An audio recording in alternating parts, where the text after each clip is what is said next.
그러니까 과르디올라가 델라푸엔테 감독에 대해서 뭐라 그래요? 자, 스페인과 아르헨티나가 월드컵 결승에 올라갔습니다. 그리고 메시와 로드리가 엄청난 활약을 펼쳤죠. 자, 근데 여러분 그 두 선수의 활약이 축구에서 죄악으로 여겨지는 백패스 덕분이라는 거 아십니까? 대체 뭔 소리냐고요?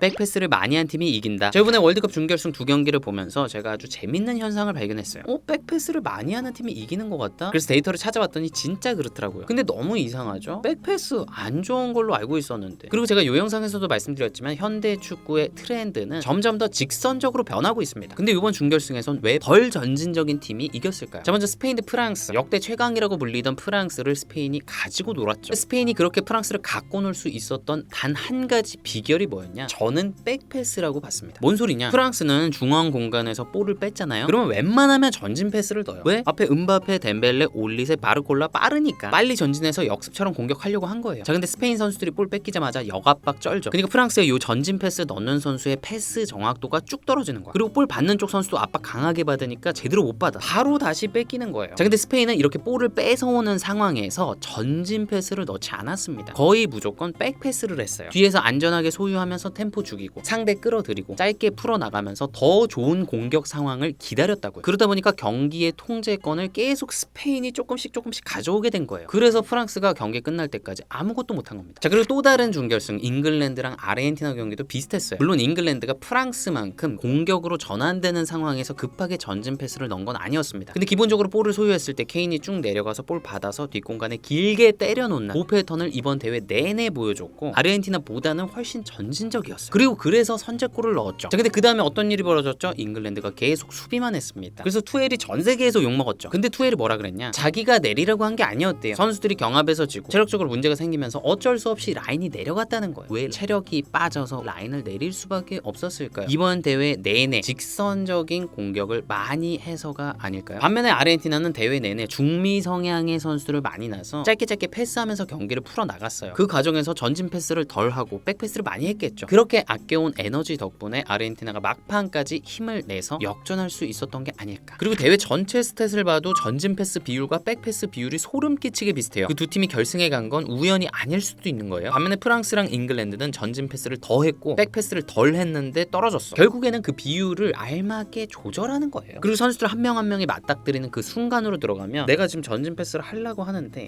저기서 뺏길 확률이 한 60% 되는 것 같아. 그러면 프랑스 선수들은 패스 넣는 거고 스페인 선수들은 안 넣는 거예요. 그 각각의 판단들이 누적이 돼서 경기 결과가 되는 거죠. 그러니까 우리가 이거를 허투루 볼 수 있냐고요. 그래서 제가 지난 시즌 챔스 8강부터 결승까지 총 13경기의 데이터를 살펴봤어요. 그랬더니 전진 패스의 비율이 높은 팀이 이긴 게 딱 2번입니다. 반대로 말하면 뭐예요? 전진 패스를 덜 한 팀이 이겼다는 거예요. 그러니까 결론적으로 현대 축구의 트렌드, 더 직선적인 축구를 하려고 했던 프랑스와 잉글랜드는 떨어졌고 전진 패스를 그보다 자제하면서 경기를 더 통제하려고 했던 스페인과 아르헨티나는 이겼다라는 거예요. 결정적인 차이. 자, 물론 백패스만 많이 한다고 해서 경기를 이길 수 있는 건 절대 아니겠죠. 결국에는 경기의 중요한 순간을 우리 걸로 만드는 S급 선수가 있어야 돼요. 그게 스페인에선 로드리, 아르헨티나에선 당연히 메시죠. 먼저 스페인의 로드리 얘기를 해볼게요. 자, 이번 대회 프랑스의 전방 압박 굉장히 빡셌습니다. 근데 스페인 상대로는 그게 안 통합니다. 패스 팽팽 돌아가. 왜? 로드리가 절대 안 뺏기거든요. 그리고 최선의 선택지로 공을 보냅니다. 그래서 프랑스의 공격수 4명의 전방 압박이 점점 무력화가 됩니다. 라인 내릴 수밖에 없는 거야. 프랑스가 그렇게 라인을 내리게 되면 스페인이 로드리를 중심으로 공격 작업을 조립하기 시작해요. 로드리가 이번 대회 라인 브레이킹 패스도 전체 1위잖아요. 사이사이로 찔러 넣어주면서 찬스 계속 만들어주는 거야. 그리고 로드리가 그렇게 볼을 안정감 있게 배급하다 보니까 측면 선수들, 미드필더들 조금 더 높이 올라갈 수 있어요. 공격 숫자를 늘리는 거죠. 그러면서 스페인이 경기를 완전히 자기 걸로 가져오게 된 거죠. 그러니까 스페인은 로드리 같은 선수가 있으니까 볼을 뺏어왔을 때 자신감 있게 백패스 하는 거예요. 어차피 뒤로 줘도 로드리가 안 뺏기거든. 그리고 차분히 만들어 나가면 로드리가 알아서 경기를 지배해주거든. 그리고 반대로 로드리도 마찬가지예요. 본인이 공을 많이 만져야 본인이 또 빛나요. 만약에 스페인이 볼 뺏었을 때 막 급하게 전진 패스했다? 그래서 자꾸 뺏겼다? 그러면은 로드리의 영향력도 더 줄어들 거고 스페인도 힘든 경기를 했을 수 있어요. 자, 그리고 아르헨티나 얘기를 해볼게요. 아르헨티나가 결승에 올라갈 수 있었던 이유는 결국에는 메시가 만든 그 결정적인 차이 때문이죠. 예를 들어서 잉글랜드전 동점골 어시할 때 계속 왼발 인스윙 크로스로 올려요. 잉글랜드 수비들이 그거 예상하고 다 내려가 있으니까 요 앞에 공간이 비어. 그러니까 엔소한테 패스 줘서 중거리 슛 때리게 하죠. 그리고 역전골 어시할 때도 상대가 왼발 크로스 각도를 계속 막으니까 바깥쪽으로 드리블 쳐서 오른발로 크로스. 이 예측 불가능성. 메시는 진짜 길거리에서 야바위에도 돈 많이 벌 거예요. 예측이 안 돼? 제가 생각했을 때 그런 것들이 나올 수 있었던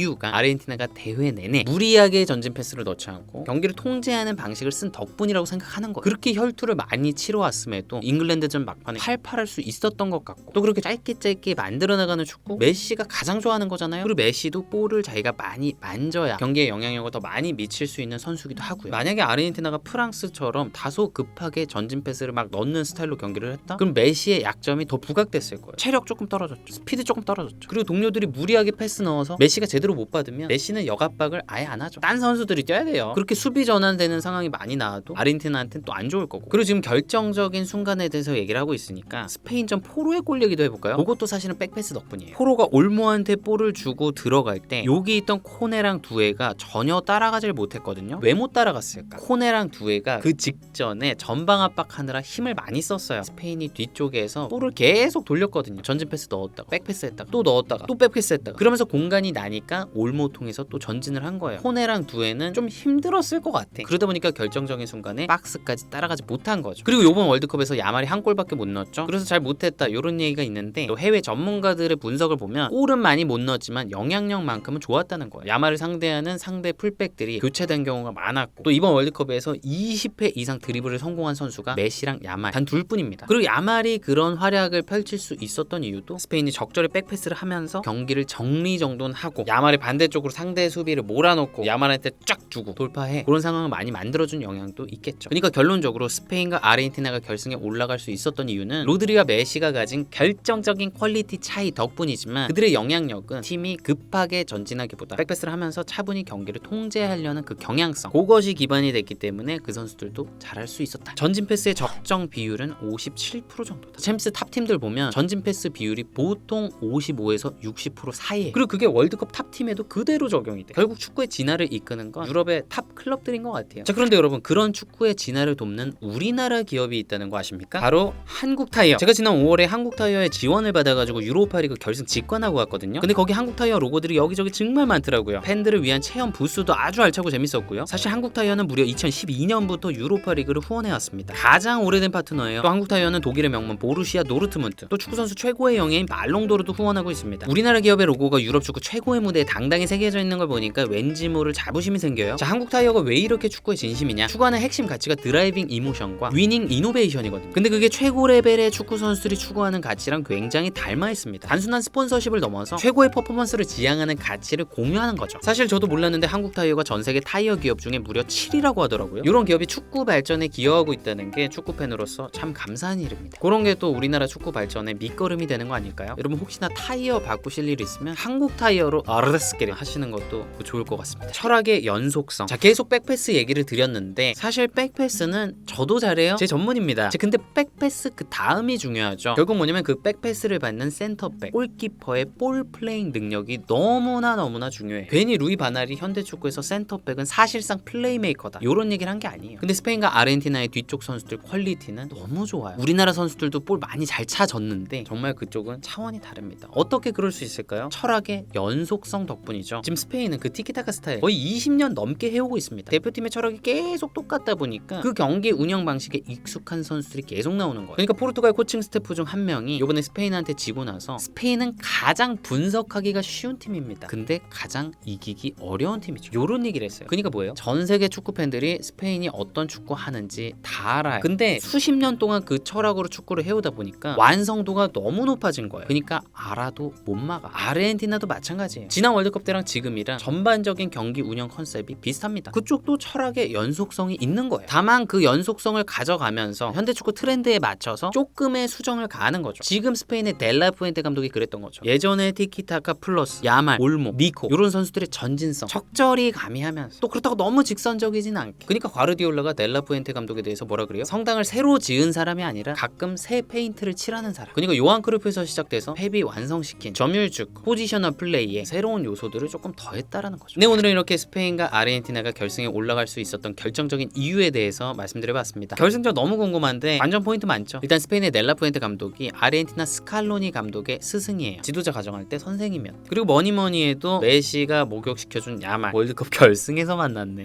너무 웃겨. 그리고 제가 오늘 두 팀의 공통점에 대해서 많이 말씀을 드렸는데 수비하는 방식은 좀 달라요. 스페인은 역압박 빡세게 해서 최대한 볼을 빨리 가져오는 스타일. 근데 아르헨티나는 메시도 있다 보니까 약간 라인을 내리는 스타일. 하지만 굉장히 거칠게 하는 스타일. 그 팀이 수비 방식은 그렇게 다른데 결승전에서 그게 또 어떤 영향을 발휘할지 너무 궁금합니다. 네, 오늘은 여기까지입니다. 저는 또 다음 축구 컨텐츠에서 뵙겠습니다. 감사합니다.